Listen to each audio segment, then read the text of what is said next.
अजी देतो पोट भरी पुरे म्हणाल तो वरी हळूहळू चला थोडा किंचित बोली जास्त हळूहळू चला कोणी कोणाशी न बोला अजी देतो पोट भरी पुरे म्हणाल तो वरी तुका म्हणे सांगा घाटे तेने नका भरू पोटे आजी देतो पोट भरी पुरे म्हणाल तो वरी योंत प्रवेश मम वाचमिमां प्रसुतां संजीवित किल शक्तिधर सुदामां अन्याउच हस्तचरण श्रवणत्वगादिं प्राणानमो भगवते पुरुषाय तुभ्यं महायोग पीठे तटे भीमरथ्याम्बरं पुण्डरीकाय धातुं मुनीन्द्रैः समागत्य तिष्ठन्तमानन्दकन्दं परब्रह्मलिङ्गं भजे पांडुरंगं पांडुरंगा करू प्रथम नमन दुसरे चरणा संतांच्या त्यांच्या कृपादाने कथेचा विस्तारू बाबाजी सद्गुरु दास तुका ओम नमो ज्ञानेश्वरा करुणा करा दयाळा तुतारेच्या आवाज कमी कर साऊंड आवाज तुमचा अनुग्रह लाधलो पावन झालो चराचरी संपाद्य ज्ञानांचे विदाय भक्तीं विलोकितो येन समाधी राजा वैराग्यवंतं सुविचारयुक्तं नमामि तुकं शिरसा गुरुतं नमो सद्गुरु तुकया ज्ञान दीपा नमो सद्गुरु सच्चिदानंद रूपा नमो सद्गुरु भक्त कल्याण मूर्ती नमो सद्गुरु भास्करा पूर्ण कीर्ती माझी वाणी तुझे वर्णी माझी वाणी तुझे वर्णी माझी वाणी तुझे वर्णी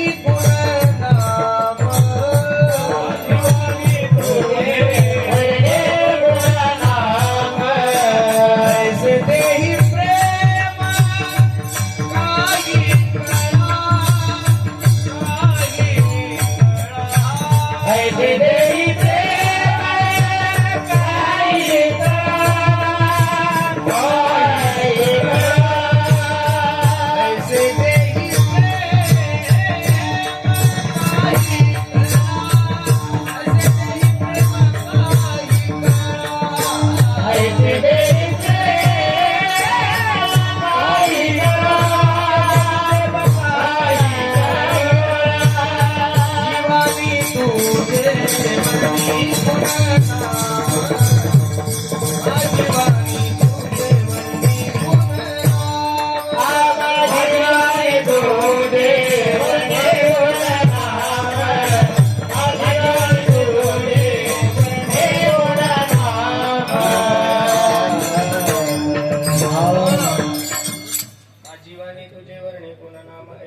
नाही प्रेम काही कळा याद तरी यारे लागे अवघे माझ्या मागे मागे आजी दे तो पोट बरी पुरे म्हणाल तो बरी प्रस्तुतात प्रसंगी वेळी चिंतन रूपे सेवेसाठी जो निवडलेला अभंग आहे हा जगद्गुरु जगन्मान्य देवीचे सुप्रसिद्ध साधू वैराग्याची महापौर आहे यांचा हा 4 चरणाचा अभंग सुरू झाल्याच्या प्रसंगातील आहे.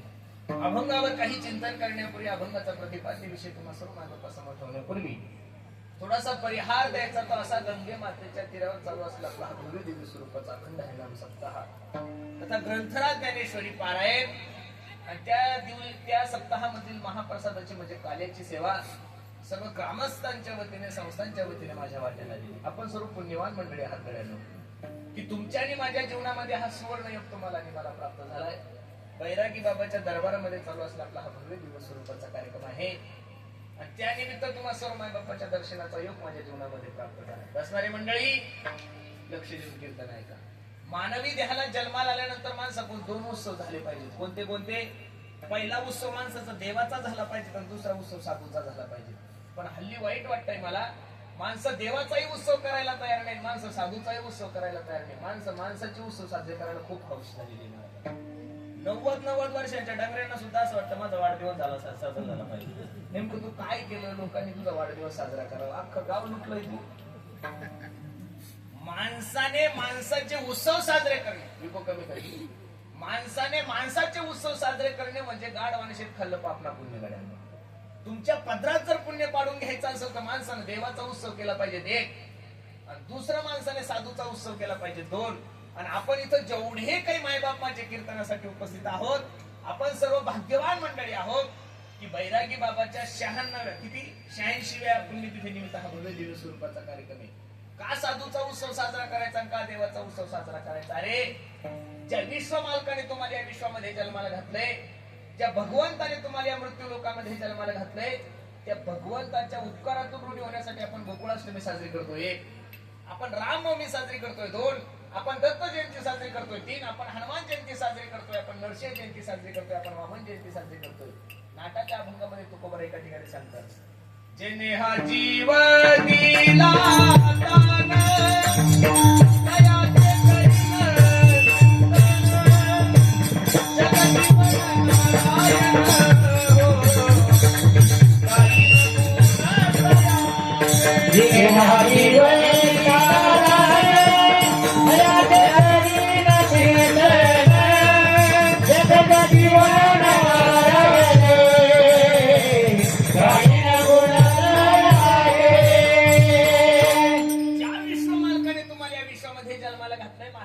जेने हा जीव दिला दान.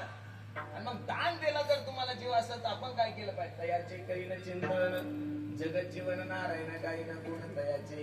पण बसणारी मंडळी, देवाचा उत्सव तुमच्याही जीवनामध्ये नाही घडला, देवाचा उत्सव माझ्याही जीवनामध्ये नाही घडला तर देव नाराज नाही होत. पण साधूचा उत्सव तुमच्याही जीवनामध्ये नाही घडला, साधूचा उत्सव माझ्याही जीवनामध्ये नाही घडला तर साधू देव नाराज झाल्याशिवाय राहत नाही.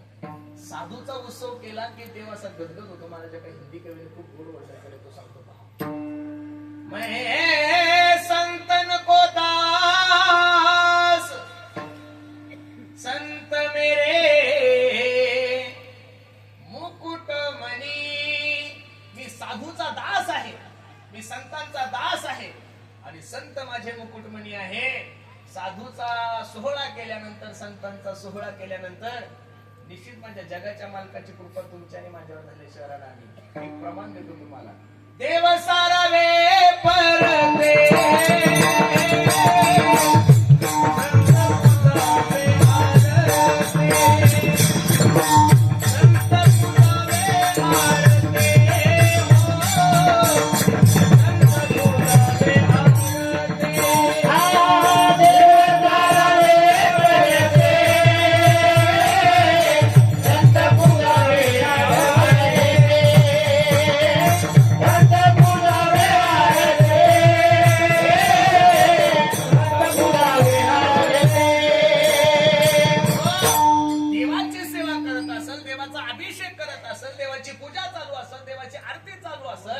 आणि एखादा संत जर तुमच्या दरबारात आला, संत जर तुमच्या दारात आला तर महाराजांचं प्रमाण आहे त्या देवाची पूजा बाजूला ठेवा आणि साधूची पूजा करा. का? साधूची पूजा केली की देव प्रसन्न होतो महाराज. इथं जेवढ्या काही माझ्या आई बहिणी उपस्थित आहे मायानो, आपल्या मराठवाड्यात एक पद्धत आहे, तुमच्या तिकडे आहे काही माहित नाही, आमच्या तिकडे आहे. सुवासनी जीव घालायची पद्धत आहे ना माया आपल्याकडे आहे. तर त्या सुवासनी जीव घालण्यामध्ये दोन प्रकारच्या पद्धती आहे. एक शाळेतल्या छोट्या छोट्या मुलीला जीव घालतात, एक शाळेतल्या छोट्या छोट्या मुलीला जीव घालतात एक, आणि सौभाग्यवती मायमाऊलीला जीव घालतात दोन. एका सावकाराच्या बायकोने जाऊन दिली, ऐका हो ऐका, माझ्या घरी सुवासनीचं जेवण आहे आणि प्रमुख 11 जणीला आमंत्रण दिलं. जी जेवायला येणार होती तिला चांदीचं ताट होतं, जी जेवायला येणार होती तिला 5 ग्रॅम सोन्याची अंगठी होती, जी जेवायला येणार होती तिला 25,000चा पैठणी शालू होता. आता सावकाराची बायको म्हणल्यावर आपण कोण गरिबी, वचनम किम दरिद्रता, आपल्याला का द्यायचं का घ्यायचं आपण म्हणायचं. आता 11 जणी माय माऊल्या 25,000चा शालू घालून जेवायला निघाल्या. एका माय माऊलीला 7-8 वर्षाचं लेकरू होतं, थोडं लक्ष द्या माझ्या कीर्तनाकडे, आणि त्या लेकराचं बोट धरून ती माय माऊली ज्यावेळेस निघाली. आता ते लहान लेकरू त्याला काय कळतं, सुवासनीला नैवेद्य दाखवायचा, सुवासनीला जेव घालायचंय, सुवासनीची आरती करायची, सगळंच राहिलं. जसं पोरग गेलं तसं त्या गुलाबजामच्या टोपल्यामधून 2 गुलाबजाम काढले, तोंडात घातले, राग आला त्या सावकाराच्या बायकोला. नैवेद्य दाखवायचा सुवासनीला, अजून सुवासनीची आरती राहिली, त्यांचे पाय धुवायचे राहिले, त्यांची पूजा करायची राहिली, आणि हे पोराने गुलाबजाम मुष्ट केले. त्या सावकाराच्या बायकोने क्षणाचाही न विचार करता त्या पोराचा हात धरला, 2 त्याच्या गालात घेऊन गेले, त्या पोराला घराच्या बाहेर काढलं. संपलं माझं उदाहरण. कीर्तनाकडे माया हो, 9 महिने 9 दिवस एखाद्या माय माऊलीने एखाद्या लेकराला गर्भात वागवावं, तळ हाताच्या फोडासारखं जपावं, अमृताईपेक्षा पवित्र दूध त्या लेकराला पाजावं, आणि 2 गुलाबजाम साठी जर एखादी सावकाराची बायको तिच्या पोटच्या लेकराच्या 2 गालात मारत असेल, ती माय माऊली तिथं जेवण करेल का? सत्ती तर नाही जेवणार. सावकाराचा विषय चालला, जेवसाल माया हो तुम्ही म्हणसाल बाई ही जी अंगठी घाल तुझ्या नाकात, ती अंगठी नको आम्हाला, आणि ही साडी चुलीत घाल, आणि ते चांदीचं ताट तुलाच ठेव, काही घेणं नाही तुला माझ्या तुझ्या जेवणाशी, तुझ्या साडीशी, तुझ्या अंगठीशी. का सोन्यासारख्या लेकराला 2 गुलाबजाम साठी गालात मारली, ती माय माऊली मराल पण त्या सावकाराच्या घरी जेवणार नाही. याच्या उलट उदाहरण घ्या. एक माय माऊली आपलं लेकरू घेऊन त्या सावकारणीच्या घरी जेवायला गेली. सावकारणीने थोडा आवाज करून झाला, शिट्टी मारतो, माईक शिट्टीने मारला पाहिजे. त्या माय माऊलीने सुवासनीला जेवून घालायचं, नैवेद्य दाखवायचा, त्यांची पूजा करायची. ते 6-7 वर्षाचं लेकरू पाहिल्यानंतर पहिलं त्या सावकारने त्या लेकराला जवळ घेतलं, 2 त्याच्या पप्प्या घेतल्या आणि घरात गेली, आणि ज्या टोपल्यामध्ये गुलाबजाम होते त्या टोपल्यातले 2 गुलाबजाम एका वाटीत काढले, आणि स्वतः चमच्याने त्या लेकराला 2 गुलाबजाम खाऊ घातली. संपलं उदाहरण. 2 उदाहरणं दिली मी तुम्हाला. आता खरं सांगा, 9 महिने 9 दिवस एखाद्या माय माऊलीने एखाद्या लेकराला गर्भात वागवावं, तळ हाताच्या फोडासारखं जपावं, आणि त्या लेकराला जर एखाद्या माय माऊलीने 2 पप्प्या घेतल्या, मांडीवर बसवलं आणि गुलाबजाम खाऊ घातले, खरं सांगा आता लेकराचं पोट भरल्यावर आईला जेवायची गरज राहिली का? कळतंय का मी काय म्हणतो तुम्हाला? जसं लेकरू जेवल्यानंतर आई तृप्त होती, हा जसा व्यवहार आहे, तसं साधूचा उत्सव केल्यानंतर देव खुश होतो, हा परमार्थ आहे. म्हणून आपल्या सर्व मंडळीला द्यावे की बैरागी बाबाच्या कृपेमुळे एवढा भव्य दिव्य स्वरूपाचा कार्यक्रम चालू आहे, आणि त्यानिमित्त तुम्हाला सर्व माय बापाच्या दर्शनाचा योग माझ्या जीवनामध्ये प्राप्त झालाय. गाण्याचं कीर्तन म्हणजे हे तसं पगारीचं कीर्तन आहे महाराज. 7 दिवस ज्या ज्या व्यक्तीने जशी जशी सेवा केली असेल, कोणी कीर्तनकाराचं यजमानपद घेतलं असेल, कोणी पंगत घातली असेल, कोणी गायकाचं यजमानपद घेतलं असेल, कोणी टाळ वाजवलाय, कोणी पखवा वाजवला, कोणी विना वाजवला, कोणी इथं झाडून घेतलं, प्रत्येक व्यक्तीला आज जगाचा मालक काय देणार आहे? दान देणार आहे. बसणारे मंडळी, कीर्तनकाराचं यजमानपद घेणाऱ्याला तेवढंच पुण्य, आणि कीर्तन ऐकणाऱ्याला सुद्धा तेवढंच पुण्य, पंगत घालणाऱ्याला सुद्धा तेवढंच पुण्य, आणि पंगत वाढणाऱ्याला सुद्धा तेवढंच पुण्य, कीर्तनकाराला सुद्धा तेवढंच पुण्य, आणि चोपदाराला सुद्धा तेवढंच पुण्य. चोपदाराला तेवढंच गायकाला आणि तेवढंच वादकाला. एक माणूस महाराज, सर्वांना जर समान पुण्य आहे, तर मग एवढ्या सगळ्या कार्यक्रमामध्ये सगळ्यात 1 नंबरचा भाग्यवान पुण्यवान कोण आहे सांगू तुम्हाला? एवढा सोन्यासारखा कार्यक्रम चाललाय, या कार्यक्रमामध्ये काड्या करणारा सगळ्यात मोठा भाग्यवान.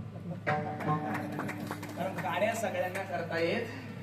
आम्ही वैकुंठवासी म्हणतात ना, आम्ही वैकुंठवासी आलो याची कारणासी बोलिले जे ऋषी, तसे हे काड्या करणारे अवतारिक असतात. आम्ही वैकुंठवासी आलो काड्या करण्याशी. यांचं चांगला सप्ताह चालला की हे काड्या केल्याशिवाय राहत. हे सगळ्या सप्त्यामध्ये सगळ्यात भाग्यवान लोक आहेत, आणि ज्या ज्या व्यक्तीने जशी जशी सेवा केली त्या सेवेचे बिद्यर्थ आत्माचा जगाचा मालक तुम्हाला प्रसाद देणार आहे.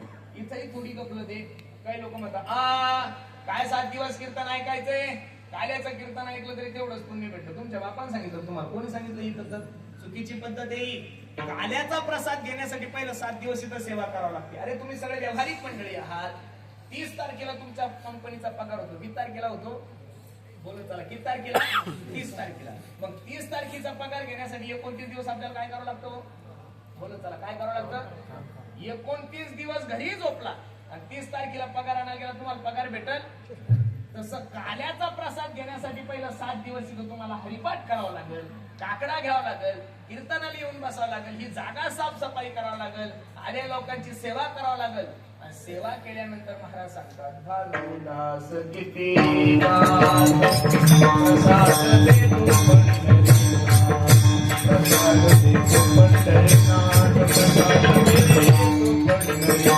भानुदास गीते गाय सदारे तो पंढरीनाथ, सदारे तो पंढरीनाथ, सदारे तो पंढरीनाथ. भानुदास गीती गात सदारे पंढरीनाथ, सदारे तो पंढरीनाथ, सदारे तो पंढरीनाथ. भानुदास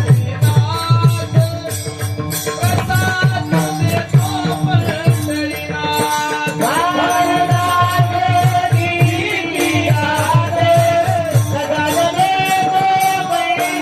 पंढरीनाथ, सदारे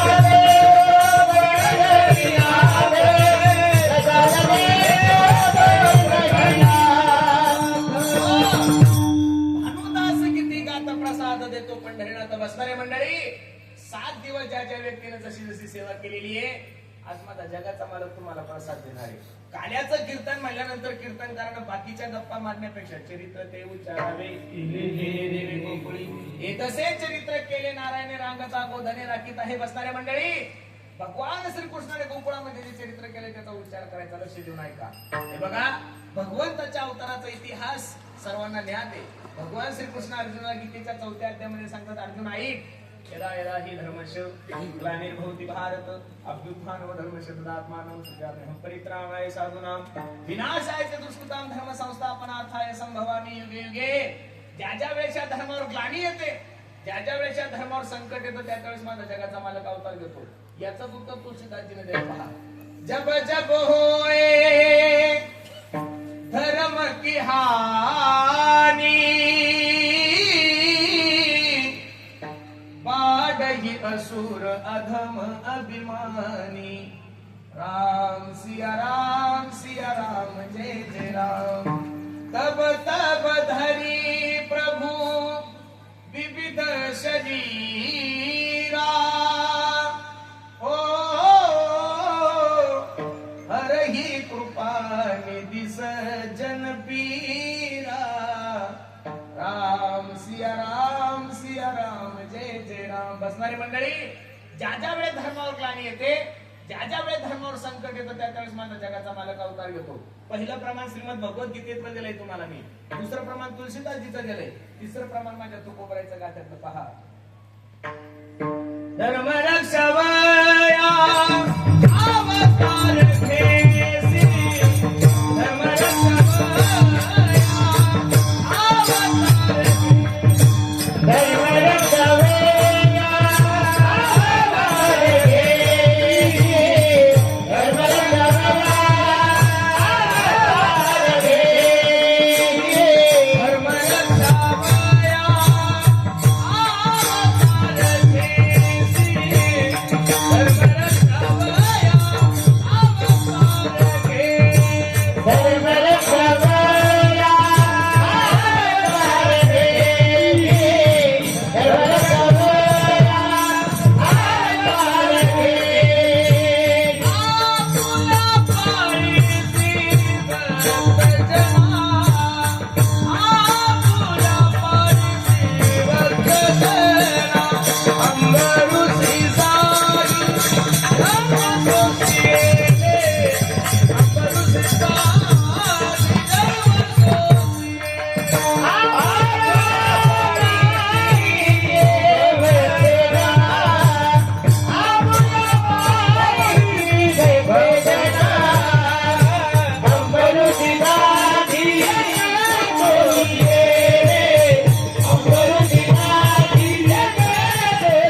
द्वापार युगामध्ये कंस दंतवक्र शिशुपाल यांचा एवढा सुळसुळाट झाला आणि पाप वाढल्यानंतर सगळ्यात मोठं दुःख जर कोणाला होता तर मायबाप तर पृथ्वी मातेला होतं. कोणाला होतंय? पृथ्वी माता काहीचं रूप धारण करून ब्रह्मदेवाकडे गेली. ओ ब्रह्मदेवा, पापी जे भक्त दैत्य जे माताले धरणीशी झाले हो जे त्याची दिदला असे त्रास ऋषी मुनी सकाळ न पूजिती कोणी देवा एक हो देवा. ऐका ना, राक्षसांच्या भीतीने ब्राह्मण देवता यज्ञ करत नाहीये, राक्षसांच्या भीतीने कीर्तन करत नाहीये, महाराज लोक टाळ वाजवत नाहीये, हरिपाठ बंद झाले, मंदिर बंद झाले, काय करायचं? ब्रह्मदेव म्हणे काळजी करू नका, आपण सगळेजण हे घराने घेऊन कोणाकडे जाऊ? भगवान विष्णूकडे. सगळेजण एकत्रित झाले आणि भगवान विष्णूकडे गेले आणि भगवान विष्णूची स्तुती करू लागले. शशांक चक्रम सकृत कुंडलम सपीत वस्त्रम सरशिरोक्षणम सहार वक्षस्थलकस्तो श्रीम नमामि विष्णुं शेषाचतुर्भुजम. सप्तेचे जेवढे काही कार्यकर्ते, सप्तेचे आयोजक मंडळी, माझी तुम्हाला हात जोडून विनंती गड्यांनो, तुम्हाला जर असं वाटतंय तुमचा सप्ताह चांगला व्हावा, तुमचा सप्ताह दणदणीत व्हावा, तुमच्या सप्त्यात कोणतंही विघ्न येऊ नये, तर माझा एक मंत्र तुम्ही तुमच्या व्यवस्थित जपून ठेवा. 7 दिवस गध्याला सुद्धा बाबूराव म्हणायचं शिका. कारण माणसाला स्तुती एवढी आवडती, तेवढं काहीच आवडत नाही. एखादा पक्का बावळट असू द्या, 1 नंबरचा हलकट असू द्या, मग खिचूर असू द्या. मग खिचूर करतो तुम्हाला तुपात पडलेली माशी सुद्धा पिळून खाणार, त्याला हलकट म्हणतात. काय म्हणतात? असा मक्खी चूर जर तुमच्या गावामध्ये असाल, फक्त त्याच्या दारात जाऊन सप्त्याच्या आयोजकांनी एवढंच म्हणा, अ पाटील पाटील तुमच्यासारखा माणूस अख्ख्या कोपरडामध्ये नाहीये. तुम्हाला कॉफी पाजून 5,000 रुपये दक्षिणा देतात. आपल्या काय बापाचं चाललं मला? गोड बोलायचं फक्त. बसा याच्यापेक्षा पुढे सांगतो, पुढारी लोक काम करतात का गोड बोलतात? पुढारी लोक काम करतात का गोड बोलतात? त्यांचा तेवढा चांगला गुण घ्या, आपला सप्ताह चांगला होईल. बरोबर आहे का नाही? कोणीही जरी आलं तरी त्याला दादा मामा करा, कारण 7 दिवसाचा विषय ना. पण सगळ्यांसोबत प्रेमानं बोला. एवढं सुंदर भगवंताचं वर्णन सुरू केलंय. शशांक चक्रम सकृत कुंडलम सपीत वस्त्रम सरशिरोक्षणम सहार वक्षस्थलकस्तो श्रीम नमामि विष्णुं शिरसाचतुर्भुजम. श्री अनंता मधुसूदना पद्मनाभा नारायणा जगव्यापका जनार्दना आनंदगणा अविनाशा. एवढं गोड वर्णन माझ्या देवाचं केलं, देव प्रसन्न झाला. देवाने सांगितलं, आकाशाची वाणी सांगे सकाळ, आकाशाची वाणी सांगे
जगाच्या मालकानं हात केले. हे बाबांनो, काळजी करू नका. आकाशाची वाणी सांगे सगळा शीतळमळ मानसी करू नका. मी देवकीच्या गर्भाला जन्माला टेन्शन घेऊ नका, जा तुम्ही.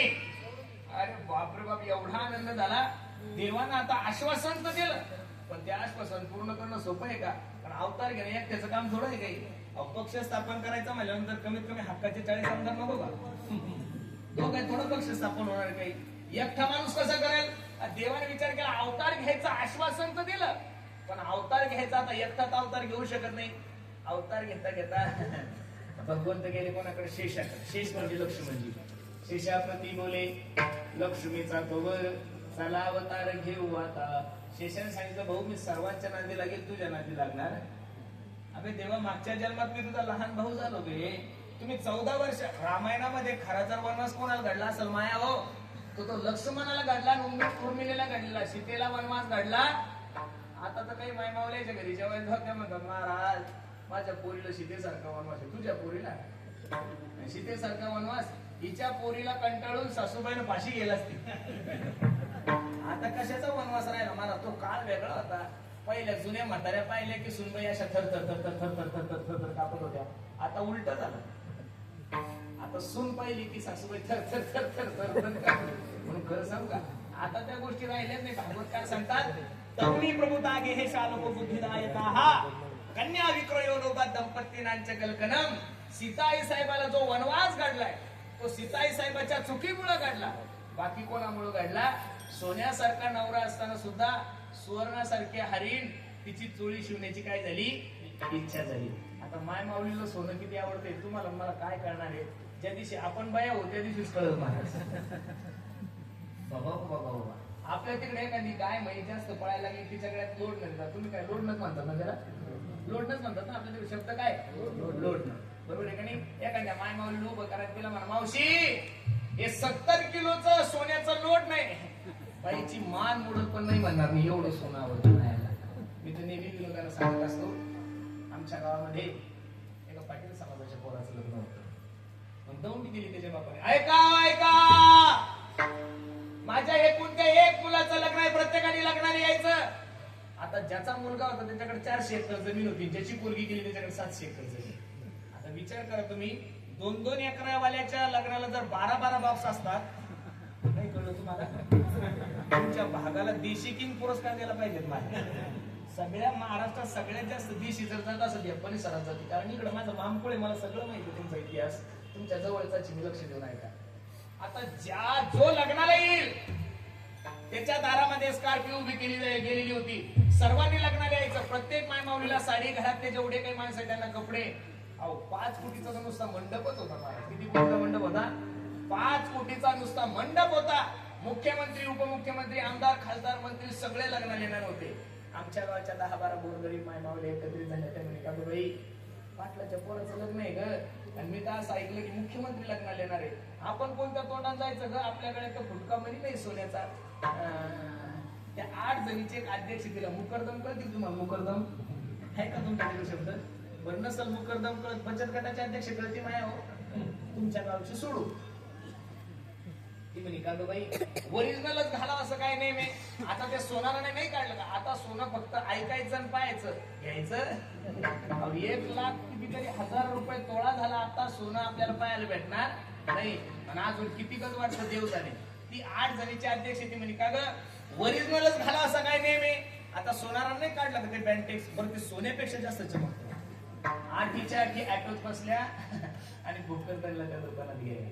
आणि 250 रुपयात अर्धा किलो सोनं. राणी हार काय, चप्पल हार काय, सँडल हार काय, कानात किती डुले काय, हातातल्या बांगड्या काय. ज्या दिवशी लग्न त्या दिवशी सकाळी उठल्या महाराज, दनशी मस्त मेकअप वगैरे केला, 5-5 हजाराचे कपडे अंगावर घातले आणि अर्धा किलो सोनं गळ्यात घातलं, गाडीत बसल्या.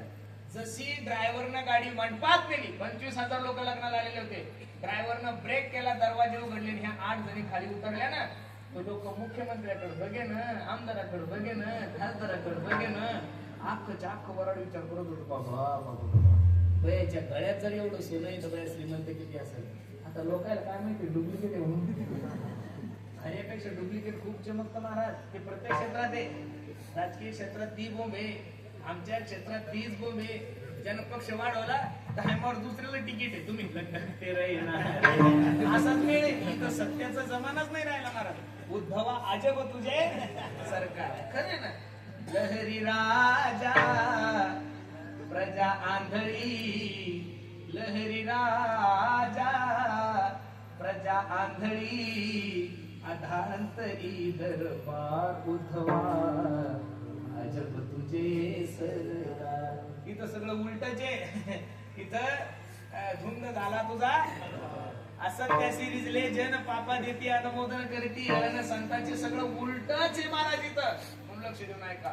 सगळे जण लग्नात गेले, काय बाया श्रीमंत असतील, अर्धा किलो सोनं आहे. मग 7.5चं लग्न होतं. कितीचं लग्न होतं? मग 7.5चं लग्न झाल्यावर लवकर घरी भराव ना. पण महिला मंडळी एवढी हौशी आहे बायाला, ते आपल्या तिकडे आहे बघा वटी भरायची आहे तुमच्याकडे ती पद्धत. पाय धरायची. त्या पायाचं तर एवढं कठीण असतं महाराज. एखादी जुनी म्हातारी विसरून राहती आणि तिचे पाय नाही धुतले, ती म्हशीसारखी गप्प फुकते. तुला वाटतं मी सगळ्यात मोठी आहे, माझे पाय नाही धुतले. खरं सांगा माया हो, कोरोनात कोणा पाय धुतले हो तुमची? अहो कोरोना साधी मुळवाटी तरी होती का माया हो तुम्हाला? अरे वरमाय नसताना लग्न लावले लोक आहे ना, वरबाप नसताना लग्न लावले, नवरदेवाचे मामा मामी नसताना सुद्धा लोकांनी लग्न लावले. नवरदेव नवरीच ती बी 10 फूट लांब, याचं थोबड बांधलं तिचं थोबड बांधलं. एवढ्या कठीण अवस्थेमध्ये लग्न लावलंय महाराज आपण. लोकांचं अवघड झालंय. अरे मंगल कार्यालय नव्हतं तरी लग्न झाले, जेवण नव्हतं तरी लग्न झालं, डीजे नव्हता तरी लग्न झालं. याच्या पुढे जाऊन सांगू, अहो घोडा नव्हता तरी घोड्याचं लग्न झालंच ना. नाही कळलं? चला हे आपण पांगवलेलं आहे. 2-4 दिवसापूर्वी आमच्या इंदुरीकर महाराजांनी त्यांच्या मुलीचा साखरपुडा केला. अख्ख्या महाराष्ट्राने त्यांना ट्रोल केलं. तुम्ही म्हणता लग्न साधे करा, साधे करा. अरे पण ते गरिबासाठी होतं ना, त्यांच्यासाठी थोडं आहे ते दिवसातून 3 कीर्तन करतोय बाबा. एका कीर्तनाचे 50, 1.5 लाख रुपये रोज. 1.5 लाख गुणिले 30, विचार करा ना तुम्ही. ही योजना फक्त गरिबासाठी होती की कर्ज काढून लग्न करू नका. आता तो एवढा श्रीमंत माणूस आहे, महाराष्ट्रातला सगळ्यात मोठा सेलिब्रिटी आहे. मग त्या व्यक्तीनं त्या पद्धतीनं तसा कार्यक्रम केला पाहिजे. आणि एखाद्या व्यक्तीविषयी बोलत असताना प्रत्येकाने हा विचार केला पाहिजे की तो एका मुलीचा बाप आहे, तिथं कीर्तनकार म्हणून नाहीये. आणि जगातला किती जरी मोठा माणूस असेल तर त्याला आपल्या लेकराचे हट्ट पुरवावं लागतात. ज्या महामूर्ख लोकांनी त्यांच्याविषयी चुकीचं वक्तव्य केलं असेल, मला तरी असं वाटतं नारदाच्या गादीहून की त्यांना कोणालाच पोरी नसते. ज्यांना पोरी असते त्यांनी अशा चुकीच्या कमेंट बापाविषयी केल्याच नसत्या. विढाला विढाला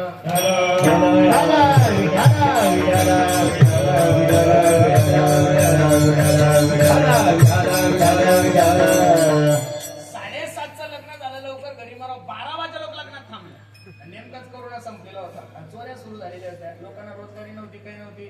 बरोबर 12:30 सुमारात आमच्या फाट्यावर 10 चोरांनी गाडी अडवली. थांबवा गाडी. त्या ड्रायव्हरनं चोर पाहिल्यानंतर ड्रायव्हर थर कापायला लागला. ड्रायव्हरनं 10,000 रुपये भाड्याचे होते. ड्रायव्हर म्हणे, हे बघा हे 10,000 घ्या, फक्त मला मारू नका. ड्रायव्हर गेला निघून. एका चोरानं बॅटरीत काढली, गाडीत लावली. 8 बाया प्रत्येकीच्या गळ्यात 8-10 किलो सोनं दिसलं होतं. चोर नाचायलाच लागले महाराज. त्यातला एक चोर संगीत विशारत होता चिमू. त्याला लावला असं, आजी सोनियाचा बिनू. त्याच्या मागचं म्हणलं जन्म आलो त्याचे नाजी फळ झाले. दुसरं म्हणे उजळले भाग्य आता नाव घे चिंता. अरे 1,27,000 रुपये तोळा झाला रे. 8-10 किलो आहे, 8 बाया 4 किलो सोनं झालंय. 2-4 कोटी तर सहज येतील. 70,000 जरी मोड गेली तरी. प्रत्येकाने तलवारी काढल्या. ए बाया उतरा खाली. बिचाऱ्या घाबरत खाली उतरले. हे बघा काय पाहिजे ते घ्या, फक्त मारू नका. ते म्हणे काढा ते सोनं. आता त्यांना काय लाज वाटायची, 250 रुपयाचं होतं. सगळं काढून टाकलं. एका चोरानं रुमालात ते भरलं. चोर निघून चालले. मग शांत मारावं का नाही? पण अध्यक्षाला कुठं दम निघतो. अध्यक्षाला भाषण करायचे हौस.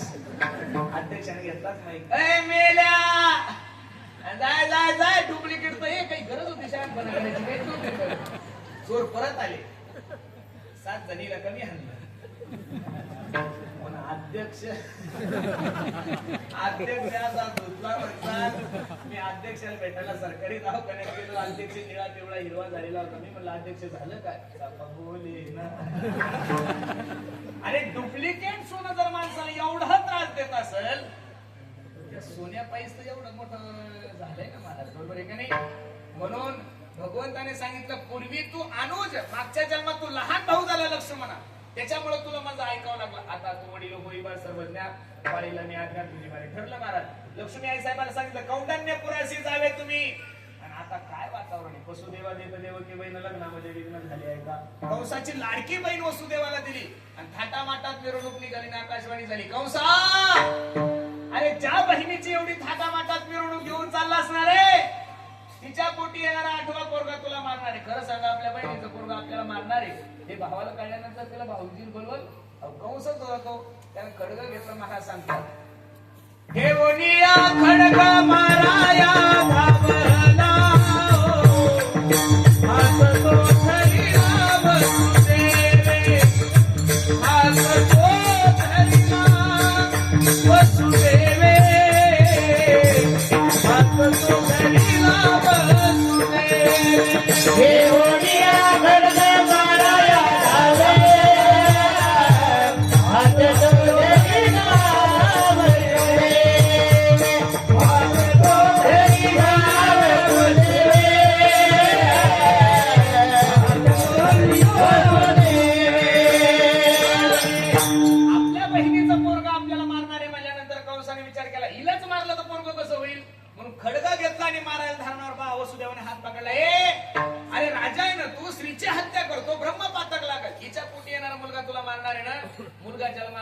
आणून ठेवतो. कारागृहात ठेवलं, 2-3 वर्ष ओलांडले, सोन्यासारखं लेकरू झालं. लक्ष द्या माझ्या कीर्तनाकडे. वसुदेवाने ते पोरगा हातात घेतलं आणि कंसाकडे गेले. कंसा, मुलगा झालाय आम्हाला, घे मुलगा तुझ्या हातात. कंस विचार करतो, मला आठवण मारणार आहे. पहिल्यानं काय केलं, मला एवढंच सांगायचं, तुम्ही अनेक वर्षापासून कीर्तन ऐकता, कंस हा देव होता का राक्षस होता? कोण होता? माया हो? कोण होता? मावस भाऊ होता तुमचा का माम भाऊ होता? कोणीतरी असेल ना. कंस कोण होता? कंस हा राक्षस होता, देव नव्हता. अरे पण कंस राक्षस असून तुमच्या माझ्यापेक्षा 1000 पट चांगला होता गड्यानो. तुम्ही म्हणत मग आम्ही कोणी? आपण नुसते राक्षस नाही, आपण महाराक्षस झालेलो आहे महाराज. तुम्ही म्हणाल असं का म्हणता? अरे कंस कमीत कमी जन्माला आलेले पोरं मारत होता. आपण तर एवढे हलकट दर्जाचे लोक झालो महाराज, आपण गर्भातल्या पोरी सुद्धा मारायला लागलो. प्रत्येकाला असं वाटतं पोरगच पाहिजे, पोरगच पाहिजे. पोरं काय दिलेला होता? दशरथ नाही तुम्हाला? दशरथ तुमच्या गोपाड्याचा नाही, प्रभू रामचंद्राचा बाप दशरथ. 4 पोर होते त्याला, राम, लक्ष्मण, भरत आणि शत्रुघ्न. मग दशरथासारख्या बापाला जर पोर आणि पाणी पाजलं नाही तर आजकालच्या दशरथांनी अपेक्षा करायची तुम्ही ताणच नका घेऊ महाराज. काय परिस्थिती झाली आता सध्या महाराष्ट्राचा जर सर्वे केला तर 100 पोर आणि 60 पोरी. 40 न काय करायचं? मी तुमचा जवळचाच आहे, मी तुम्हाला नारदाच्या गादीवर सांगतो, पोरांनो तुम्ही आता लग्नाच्या अपेक्षा सोडून द्या. नका घेऊ. 27 ला कुंभमेळा आहे, एखादा संन्यासी महात्मा ओळखीचा असेल तर त्याच्यासोबत लग्न लावा, मस्त संन्यास घ्या. आता तुमचे लग्न होणार नाही नाही नाही. कारण कसे लग्न होतील महाराज? कारण की प्रत्येकाला नोकरीवालाच पाहिजे. कुठून खंदून काढायचं का? 2014 पासून तर 2025 पर्यंत सरकारने अजून सुद्धा 10,000 पोरांची कुठं भरती केली नाहीये. एक तर तुम्हाला आरक्षण नाहीये, एक तर तुम्हाला नोकरी नाहीये. आणि ज्या मायमावल्या, आणि पहिलं कसं होतं, जुने लोक होते सोयरिकीला बसले, मांडी घातली की सोयरिकी होत होती. एवढी ताकद होती जुन्या लोकांमध्ये. जेव्हापासून या माझ्या लाडक्या बहिणी सोयरिकीत घुसल्या तेव्हापासून पोर डायरेक्ट दारुडे झाले महाराज. एवढी अपेक्षा वाढली. मी सुद्धा 2 मुलीचा बाप आहे, मला सुद्धा असं वाटतं माझ्या मुलीचं चांगलं झालं पाहिजे. अरे जगातल्या कोणत्याच बापाला असं वाटत नाही माझ्या पुरीचं वाटू व्हावं, अजिबात नाहीये. जगातल्या प्रत्येक बापाला असं वाटतं माझी पोरगी स्वर्गासारखी राहिली पाहिजे, राजा राणी सारखी राहिली पाहिजे. पण माया हो, माझी विनंती तुम्हाला, मी तुमचं लेकरू म्हणून तुम्हाला एक विनंती करतो, लक्ष देऊन ऐका ना. तुम्हाला 2 एकर जमीन आहे माया हो. किती एकर जमीन आहे? बोलत चाला. किती? 2 एकर. मग 2 एकर जमीन जर तुमच्याकडे असेल तर तुम्ही जवळ किती एकरावाला पाहायला पाहतो व्यवहारानुसार? 5 एकरावाला. तुमची पोरगी जर सुंदर असेल तर किती एकरावाला पाहायला पाहिजे? 5 एकरावाला. याच्यापेक्षा देखणी असेल तर 7 एकरावाला. याच्यापेक्षा अजून जर सुंदर असेल तर 10 एकरावाला. बरं जाऊ द्या, पोरगी सुंदरही आहे, नोकरीलाही शिकलेली, मग 15 एकरावाला भरपूर झाला का नाही? तुमच्याकडे जमीन किती आहे? मला हसू येतं महाराज, काय करावं काही कळत नाही. काही ते सोयरिकीमध्ये मला जावं लागतं. अहो ज्यांच्या घरी गुंठाभर जमीन नाही महाराज, दोघे मायले की दररोज उधाडे ते. आताशी घरकुल यादीमध्ये नाव आलं म्हणजे स्वतःच घर सुद्धा नाही. आणि पोरीची माय म्हणजे 25 एकरावाला जावं पाय, कुठून खंदून काढायचं का आम्ही? पोरगी 1 पट मॅड, पोरीची माय 2 पट मॅड असते. पोरीची माय बैठक मग जमीन कशाला लागती? बावळेपणा झाला हो महाराज, या सोडा या गोष्टी. पोरायचे चेहरे पाणी कशी फुकले. एवढ्या तळतीनं आपली समस्या मांडणारा महाराष्ट्रातला एकच कीर्तन खरं सांगू तुम्हाला माया हो, तुमचं लेकरू म्हणून तुम्हाला विनंती करतो. इथं बसणाऱ्या सगळ्या तरुण पोरींना तुमचा लहान भाऊ म्हणून सांगतो, मुलीनो, लग्न करत असताना मुलगा नोकरीवाला नका बघू. लग्न करत असताना मुलगा श्रीमंत नका बघू. त्याच्याकडे जमीन किती हे नका पाहू, त्याची प्रॉपर्टी किती हे नका पाहू. एका भावाचा एका पोरी हो, लग्न करत असताना मुलगा फक्त निर्व्यसनी पहा, तुमचा संसार सुखाचा झाल्याशिवाय. अरे 50 एकर जमीन सकाळी कमरेला दारू पिते, काय आनंद आहे मला त्या संसारामध्ये. म्हणून खरं सांगू का, आता जिल्हा परिषद सदस्य, जिल्हा परिषद लागलच ना, आता डिसेंबर मध्ये आहे. ज्यांना उभं राहायचं त्यांना निवडून येण्याचं मी काय सांगतो, सांगत नाही तसं कोणी फुकट, पण सांगतो तुम्हाला. ज्यांना निवडून यायचं ना त्यांनी फक्त माझं एक सूत्र ध्यानात ठेवा. आपल्या सर्कल मध्ये जेवढे गाव आहे तेवढ्या गावाचा दौंडी द्या. ऐका ऐका, गावातील सर्व तरुणांना माझी विनंती आहे, तुम्ही जर मला मतदान केलं, तुम्ही जर मला निवडून आणलं तर निवडून आल्यानंतर 2 महिन्यात मी तुमचं लग्न लावून देईल हो, असं म्हणून पहा तुम्ही बिनविरोध निवडून याल मला. हा नंतर एवढा माल कुठून आणायचं ते तुमचं सांगू तुम्हाला, लक्ष देऊन कीर्तन ऐका. हे बघा, कौस राक्षस होता, पण त्याला जिवंत पोरं मारले. तुम्ही तर गर्भातले सुद्धा पोरं मारायला लागले. नारदजी आले, नारदजीने सांगितले पुण्य सारावया भेटे देव ऋषी वधी बालकासी देऊ नको.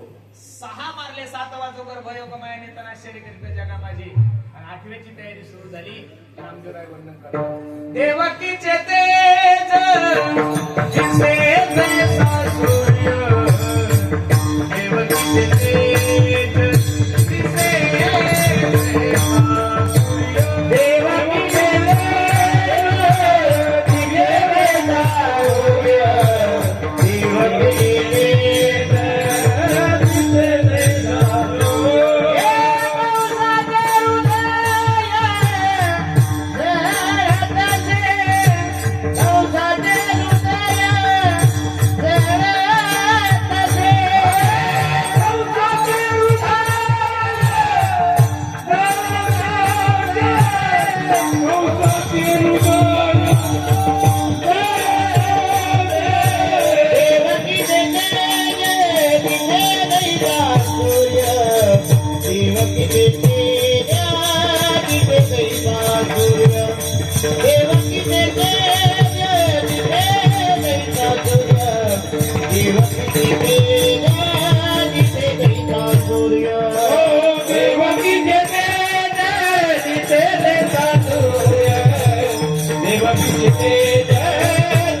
सूर्य, देवकीचे तेज दिव्य वेदा सूर्य.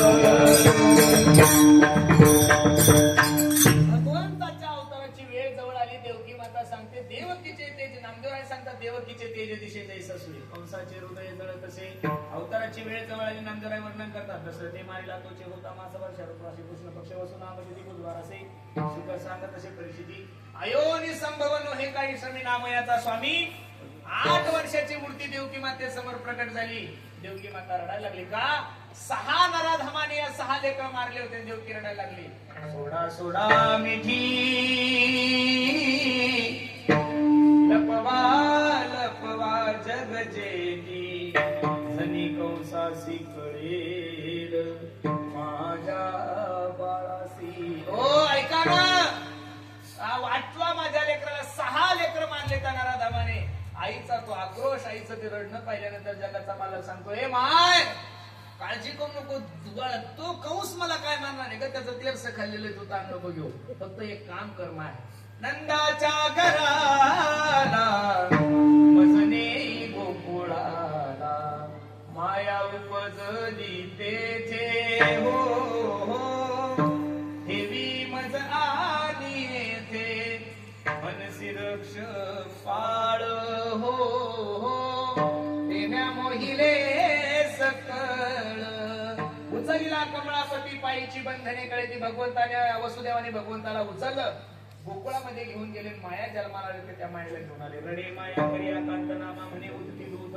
8वा जन्माला आला म्हणून करून धावत पळत आलाय. 8वा जन्माला आलाय, 8वा जन्माला आलाय, 8वा जन्माला आलाय.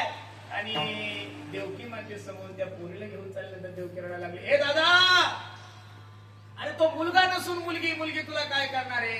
पण मरणाची भीती अंतःकरणामध्ये असल्यामुळे ज्या ठिकाणी 6 मारले त्या ठिकाणी मारण्यासाठी गेले. आकाशवाणी झाली. उपजला केवधी उपजला माझा आधी. कंसाचं चरित्र थोडं बाजूला ठेवू, गोकुळामध्ये या. माया हो, वयाच्या 65व्या वर्षी नंदबाबाला मुलगा झाला होता. कितल्या वर्षी?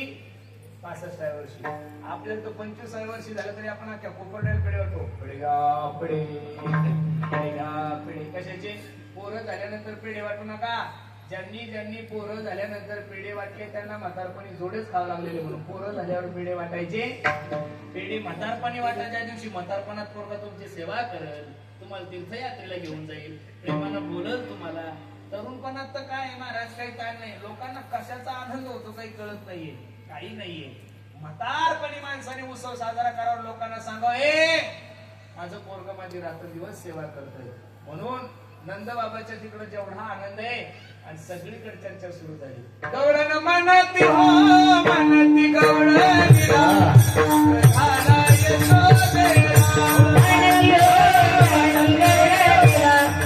झाला यशोदेला,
यशोदेला मुलगा झालाय, यशोदेला मुलगा झाला, यशोदेला मुलगा झालाय. आणि त्या गवळणीमध्ये माझ्या जनाबाई होत्या. कोण होत्या? जनाबाई. आणि जनाबाई सांगतात, सोयीची गलबला झाली, दासी जणी हेल झाली. हेल कळतं का माया तुम्हाला? आजी चष्मेवाली आजी तुम्हाला माहित असेल का? या नवीन पोरीला हेल कळत नाही, डेल कळत नाही, डेल कळत नाही. काय करणार आहे त्यांना? अजिबात नाहीये. हेल म्हणजे 25-30 वर्षापूर्वी जर एखादी मुलगी बाळंतीण झाली की आपल्या ग्रामीण भागाची अशी पद्धत होती, त्या गल्लीतल्या मायमावल्या हंड्यानं पाणी घेत होत्या आणि तिच्या कुठे टाकत होत्या? राजनाथ. त्याला काय म्हणत होतं? हेल. आता ही पद्धतच बंद झाली. तुम्ही म्हणसाल महाराज का?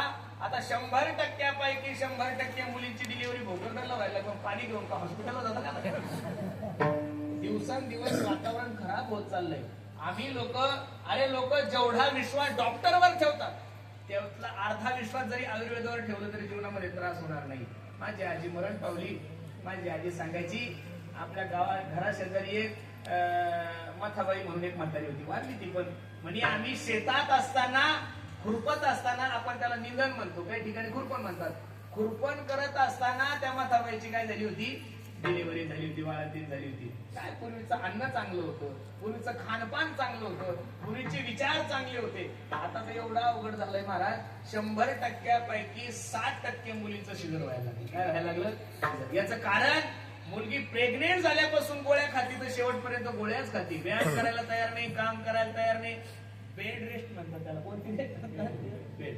अजिबात नाहीये. पूर्वीच्या जुन्या म्हाताऱ्या पान महाराज, भोप महाराजांची आई मरण पावली त्यावेळेस मी त्यांच्या अंत्ययात्रेला गेलो होतो. त्यावेळेस महाराजांनी मला सांगितलं, म्हणे महाराज माझी आई 100 वर्षाची होती पण तिला ज्ञानेश्वरी वाचण्यासाठी चष्म्याची गरज पडली नाही. काही ऐकण्यासाठी तिला कधीच कोणत्या मशीनची गरज पडली. याचं कारण जुन्या लोकांनी वाईट पाहिलंच नाही तर डोळे कसे खराब होतील? काही वाईट ऐकलंच नाही तर कान कसे खराब होतील? आता सगळं वाईटच चाललंय. त्याच्यामुळं पूर्वी माणसाला मरण्यासाठी म्हातारा व्हावं लागत होतं. आता म्हातारा होण्याची गरज नाही. हे जे सत्यात म्हातारे कोतारे एकदा पाहून घ्या, यांचे फोटो काढून घ्या, कारण आपण म्हातारे होणार 50 वर्षाच्या पुढे तुमची लाईफ नाहीये का? अरे 18 वर्षाच्या लेकरांना हृदयविकाराचे झटके यायला लागले.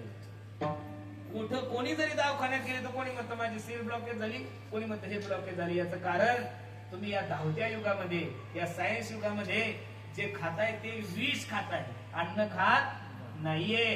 तुम्ही थोडं सर्व शेतकरी बांधव आहात, गंगेच्या काठी तुमची शेती आहे. अरे 5 एकर जमीन आहे, त्यातला अर्धा एकर तर स्वतःसाठी ठेवा. कोणत्याही प्रकारचं केमिकल न टाकता तुम्ही मेथीची भाजी तयार करा, सगळं तयार करा. आता तर एवढं अवघड झालं. आमचा एक छोटासा आश्रम आहे, संत चौक उभराय संस्था, तिथं आम्ही आमची गुरुजी म्हणे आपल्याला मेथीची भाजी लावायची. मला काही हरकत नाही. आता शेजारचा माझा शेतकरी होता, आपली विहीर आहे, पाणी आहे, लाईट सगळं व्यवस्थित आहे, पाईपलाईन केलेली आहे, मस्त वाफे तयार केले, मेथी टाकली. माझी त्याची मेथी एकाच दिवशी टाकली, त्याची 15 दिवसात मेथी हेच मोठीच्या मोठी झाली. आणि माझं 1.5 महिना झाला पण मेथी काही याच्या पुढं मोठी होय ना. त्याला म्हणलं काय गाईचं शेण आहे, शेणखत आहे, सगळ्या गोष्टी, पाणी टायमावर, तरी का वाढत नाही? तुम्हाला हळूच म्हणे पुरुषोत्तम बा, तुम्ही तालुक्याच्या गावी जा, एखादी क्वार्टर घेऊन या म्हणे. क्वार्टर काय आला तुम्ही आणा तसही हो. मला कशासाठी? अहो तुम्ही घेऊन या, मी तुम्हाला सांगतो. आणि थोडे शिंतोडे तुम्ही ते मेथीवर टाका म्हणे, 15 दिवसात मेथी तुमची हे मोठीच्या मोठी होती. त्या दिवशी मी विचार केला, आपण तशी जरी नाही केली, कोणत्या माध्यमातून होईना अल्कोहोल आपल्या पोटात. अरे टमाटे, तुम्ही टमाटे खाता, ते टमाटे नाही, ते विष. तुम्ही टरबूज सुद्धा इंजेक्शन टिकवायला लागले. आणि बसणारी मंडळी, अजून जर तुम्हाला आयुष्य वाढवायचं असेल तर लक्ष देऊन कीर्तन ऐका माझं. तुमच्या हातातलंय. पुढ्याचं दूध घ्यायचं नाही. मार्केट मध्ये जे दूध येते, दूध नाही, ते विषापेक्षा मोठा ऍसिड आहे. त्याच्यामुळे शुगरची संख्या वाढली, त्याच्यामुळे कॅन्सरची संख्या वाढली. एखाद्या वेळेस संभाजीनगरला गेले, बजाज हॉस्पिटलला जा आणि तिथं एखाद्या कॅन्सर तज्ञ डॉक्टरांशी अर्धा तास चर्चा करा.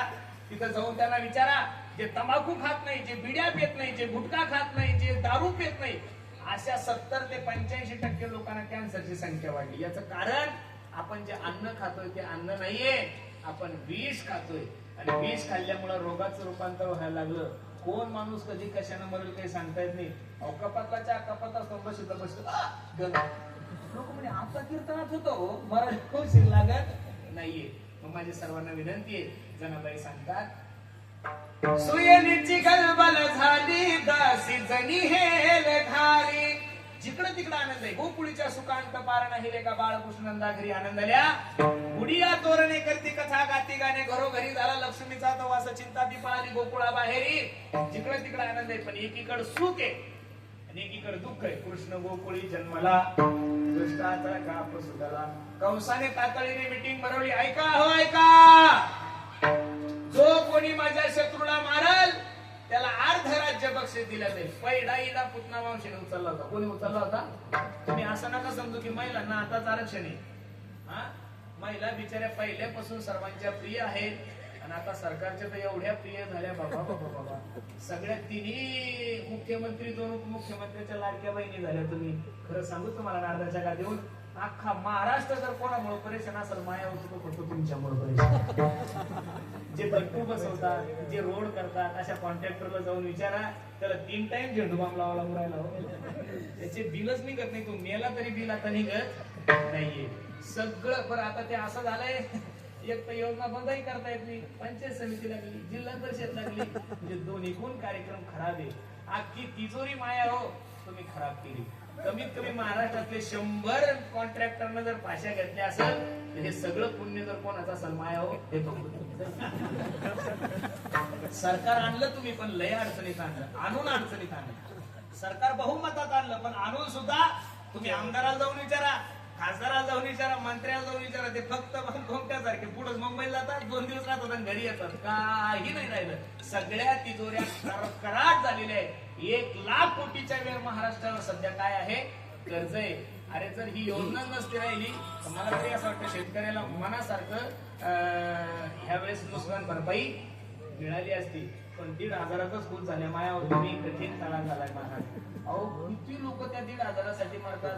माझी बायको सुद्धा म्हणे तुमच्यामुळे मी योजनेत बसलेली. हो म्हणलं भावडे तुला काय करायचं त्याची? इतकं कसं कठीण काळा झालाय, अवघड झालंय. म्हणून खरं सांगू तुम्हाला, पुतणीने विडा उचलला आणि कंसाला सांगितलं, दादा काल परवा जन्माला आलेलं पोरग मारण्यासाठी अर्ध राज्य काय करायचं हे काम मी तुझं फुकट करून देते. सुंदर असा शृंगार केला. यशोदेकडे गेली. यशोदे बाळ झालंय तुला सांगितलं नाही? यशोदा म्हणे खूप धावपळ होती ग, कळालं नाही. कुठे आहे तुझं बाळ? आता झोपी घात नाही ग, खूप रडत होतं. देव पाळण्यातल्या पाळण्यात विचार करतो किती भोळी माय आहे माझी. माझं बवणीचं गिराईक परत गेलं तर माझा धंदा चांगला होणार. दुकानदार लोक एवढे हुशार आहे महाराज. बवणीचं गिराईक किती का हलकट असलं त्याला परत जाऊ दे. आठवलं म्हणून सांगतो. भोकरदनच्या बाजारात एक मायमावली वांगे विकत होती. एक माणूस गेला, मावशी अगं वांगे काय किलो आहे? ती म्हणली त्याला 30 रुपये किलो. अगं 25 न दे ना, कोपर्ड्याला कार्यक्रम चालू आहे. सगळ्या महाराज लोकांना मस्त वांगे ना हरभऱ्याची भाजी मस्त बाजऱ्याच्या भाकरी करायच्या. ते म्हणे नाही दादा जमत. असं करा दादा 27 न घ्या ना, 3 रुपये कमी करते. हा म्हणायचा 25 आणि ती म्हणायची 27. तिने हात जोडले म्हणे दादा मला तुला वांगे द्यायचं नाही तर दुसऱ्या दुकानावर जा. हा बोल बच्चन होता. हा म्हणे मावशी असं वेड्यासारखं नको करू. माझा हात जगन्नाथ आहे. तू माझ्या हाताने बवणी करून बघ. संध्याकाळपर्यंत तुझ्या टोपल्यात एकही वांग शिल्लक राहणार. आता एक जुनी म्हातारी होती भोकरदनची मराठवाडी म्हातारी, खम्मक बोलणारी. ती म्हणे काय मेल्या तुझ्या हातात काय अशी जादू आहे? तो हळूच म्हणला मावशी माझ्या बापाची 100 एकर जमीन हाताने गमवली गो. टोपलं वांग्याचं काय रात्यात खपून जाईल. बवणीचं गिराईक परत जाऊ द्यायचं. भगवंत रडायला लागले. रडायला लागल्यानंतर पुतना भगवंताकडे गेली. भगवंताला पुतनेने उचललं, दूध पिलं, विष पिलं, पंचप्राण ओढायला लागले. पुतना घाबरले. सामुंच मंचालमिती प्रभासुंद स्विड्डमाला अखिल जीवमर्मिनी विवृत्त नेत्रे चरणो भुजमोह प्रसन्न गात्रा श्रीपती रोडा. देवा सोड, देवा सोड, देवा सोड. पुतनेने देवाला सांगितलं, देवाला पुतण्याला सांगितलं पुतना पहिलं तर मी कोणाला धरत आणि एकदा का धरलं तर मरेपर्यंत सोडत नाही. गोविंदाय नमो नमः. पुतणेचा उद्धार केला. माबळ भट्ट मारला. कालेच्या कीर्तनात राक्षसाचं वर्णन करत जाऊन अगं बगरी का मारला बाळपणी गेले उडवली. आता जगाचा मालक राखायला लागला. नाथगडा सांगतात तळवे तळहात तळहात टेकीत तळवे तळहात तळहात टेकीत डावा गुडघाना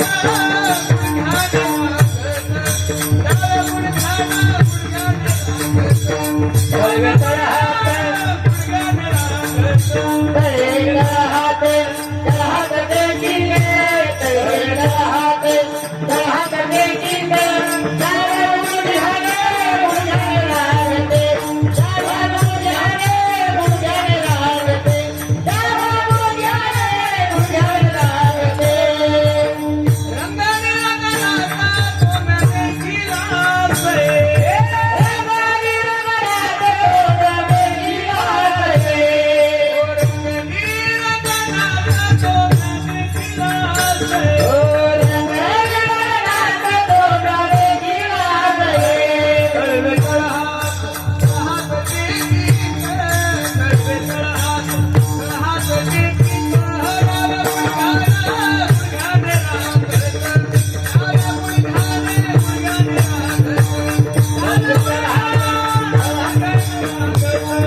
लिहायला लागला गवळणी सांगतात येणे माझे कवाड उघडिले येणे शिंके ओ तोडिले दया दुधाचे बक्षिले ओलंडिले ताकाते ऐसे जरी मी जाणते यमुना पाणी आणच जाते धरुणी कृष्णासी बांधिते शिक्षा लाभिते गोविंदा ऐसा पुराण प्रसिद्ध चोर केशव नाम्याचा दातार पंढरपुरी उभा विटेवर भक्त पुंडलिकासाठी रांगायला लागला रांगता रांगता गल्ली गोळीत फिरायला लागला सगळ्या पोरांकडे पाहिलं पोरांच्या तब्येती वाळून केल्या होत्या पोरांना एकत्रित केलं का रे पोरांनो पोरं म्हणले काय देवा अरे आपल्या भोकरदन तालुक्यात एवढे बिअरबार असताना असे वाळून का गेले असं देव म्हणला नाही असं मला तुम्हाला म्हणायचं अरे गावामध्ये एवढं दही दूध तूप लोणी असताना तुम्ही असे वाळून का गेले देवाने सांगितलं हो देवा जेवढं काही दही दूध तूप लोणी तेवढं सगळं डेअरीला जातं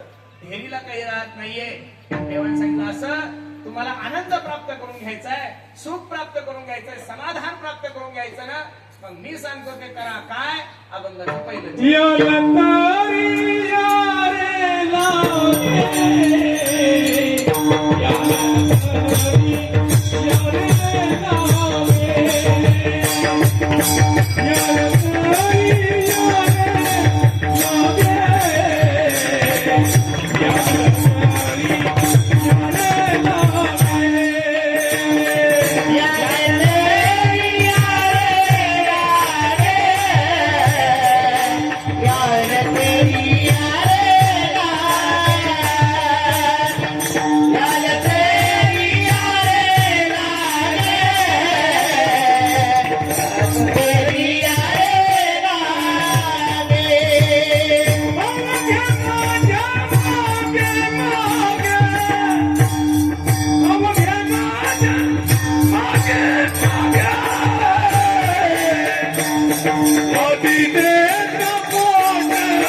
घेतलेल्या अभंगाच्या पहिल्या चरणामध्ये देवानं सांगितलं हे बाबांनो आनंद प्राप्त करून घ्यायचंय ना सुख प्राप्त करून घ्यायचंय समाधान प्राप्त करून घ्यायचं तुम्ही काम करा माझ्या मागे या हे बघा बसणारी मंडळी ऐका लक्ष देऊन घड्याला जीवनामध्ये परिपूर्ण होत असताना माणसाला श्रीमंताच्या मागे जाऊन नाही जमणार घड्याला तुम्हाला कोणाच्याही मागे जाऊन तुमच्या जीवनाचं कल्याण कसं होईल कल्याण फक्त दोन करू शकता संत आणि भगवंत अरे माणसाने माणसाकडून अपेक्षा करणं म्हणजे उघड्या शेजारी नागो गेलं रातभर युवान मेलं सगळे दुःखीचे ना सुखी कोण आहे माणसाने माणसाकडून अपेक्षा नाही केली पाहिजे माणसानं अपेक्षा देवाकडून केली पाहिजे आणि माणसानं अपेक्षा संताकडून केली पाहिजे माणसाने माणसाच्या मागे जाऊन काय जीवनामध्ये पर्याय तुमच्या जेवणारे अजिबात नाही अरे जगातला प्रत्येक जीव हा अपूर्ण आहे परिपूर्ण कोण आहे महाराज काही काही तब्येत आहे पण अक्कल नाही काही काही अक्कल आहे तर पैसा नाहीये काही काही पैसा आहे तर अक्कल नाही कुठं ना कुठं देवानं कमी प्रत्येकाला ठेवलेलं आहे अरे कोई तन दुखी कोई मन दुखी कोई धन बिना राहत उदास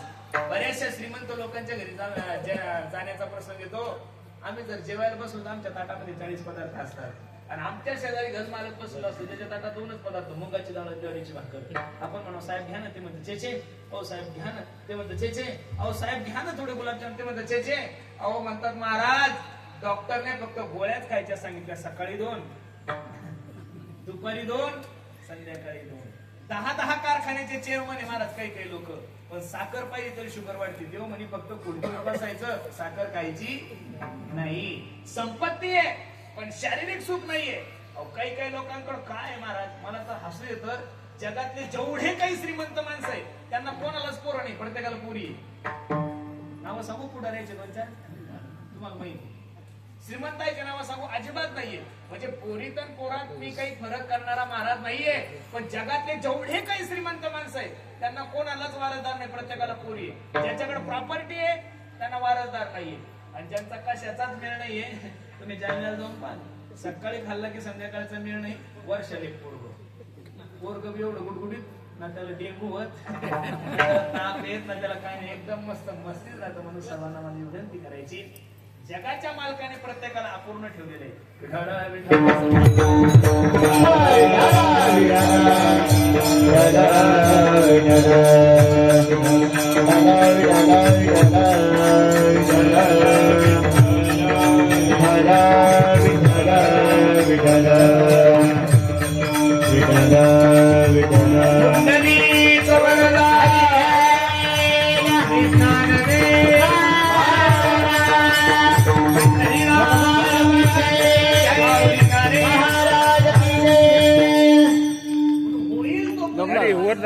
जमला आता. याला तरी या रे लागे. हे बाबांनो, जर माझ्या माग आलं तर फायदा काय? आजी देतो पोट भरी, पुरे म्हणा आलं तो भरी. तुम्हाला परिपूर्ण करण्याचं ज्ञान फक्त देवाकडे. बाकीचे सगळे लोक जगामध्ये अपूर्ण आहे. कोणाकडे सगळ्या गोष्टी नाहीये.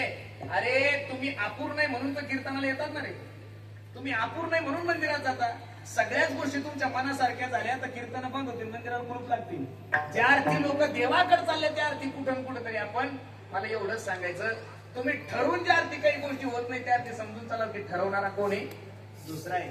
आता ठरवणारा माझा देव आहे. त्याच्या मागे गेल्यानंतर निश्चित तुमच्या जीवनाचं कल्याण झाल्याशिवाय नाही. एक सांगू करायला तुम्हाला, विश्वास नाहीये देवावर तुमचा, मी नारदाच्या गादीवर सांगतो, सर्वांना विनंती करतो, जेवढा बायकोवर विश्वास आहे त्यातला 20% जरी देवावर ठेवला तरी कल्याण होईल तुमचं.